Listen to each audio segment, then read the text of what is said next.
watching MontyTV. I'm Jacki Karsh, sitting down now with Strier. He is the leader of the Advisory Global and Americas Group at professional service firm EY. Thank you so much for sitting down with us. Sure, thank you. What are you most excited about when it comes to AI? We really do evangelize for how AI will affect every sector of the economy. And honestly, if you're still asking the question in 2019, is this real? Is this really happening?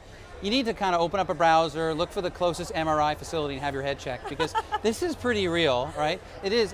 On the other hand, you do have to have some pragmatism, because it's also hard to do, and it's not really scaled and in production and being used everywhere. It's still kind of a science experiment, a real one, but it's, you have to find, it's still a very complex field that involves tremendous mathematics at scale, and so we're seeing it in every sector of the economy. There's no one being untouched, but I am particularly impressed by the level of focus and energy in the public sector, as governments have always played a hand in driving technology adoption, but in particular around AI, around the world, in the East and the West, you see prime ministers and presidents and heads of state just driving these national AI agendas, and it's unusual.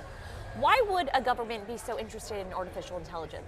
Number one, governments are enterprises. So they're large enterprises, they employ a lot of people, they provide services to citizens. So from just an operational perspective, many countries are focused on the citizen experience and becoming more digital, making services more accessible. And artificial intelligence enables a level of automation and insight generation that is just sort of the next level for running a better business. So that's one answer, and just for themselves. But there's a strong sort of public policy interest, if not imperative, to make sure that a country stays relevant in this new sort of global economy where AI is starting to really change the basis of competition.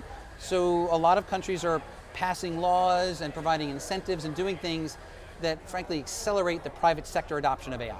What governments do you think are doing this best?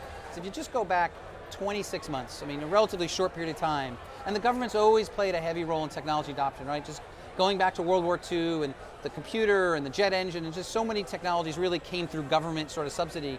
But 2 years ago, not a country on earth had a national AI strategy.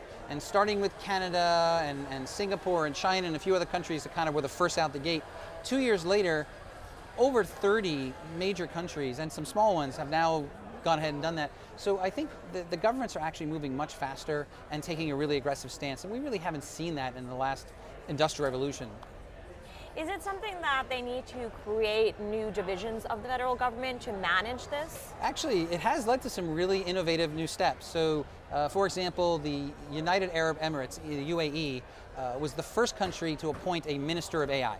So that's, so you see this new role come into shape. Several countries have created a sort of national AI office in that kind of perspective, but often, frankly, the responsibility also falls to the national CIO. That's pretty common.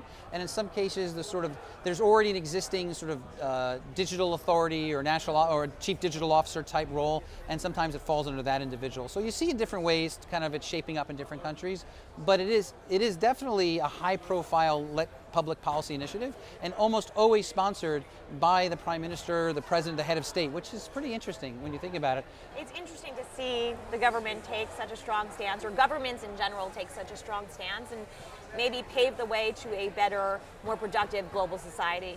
Well, that is, again, this is back to the unique nature of AI. So, artificial intelligence is not one thing.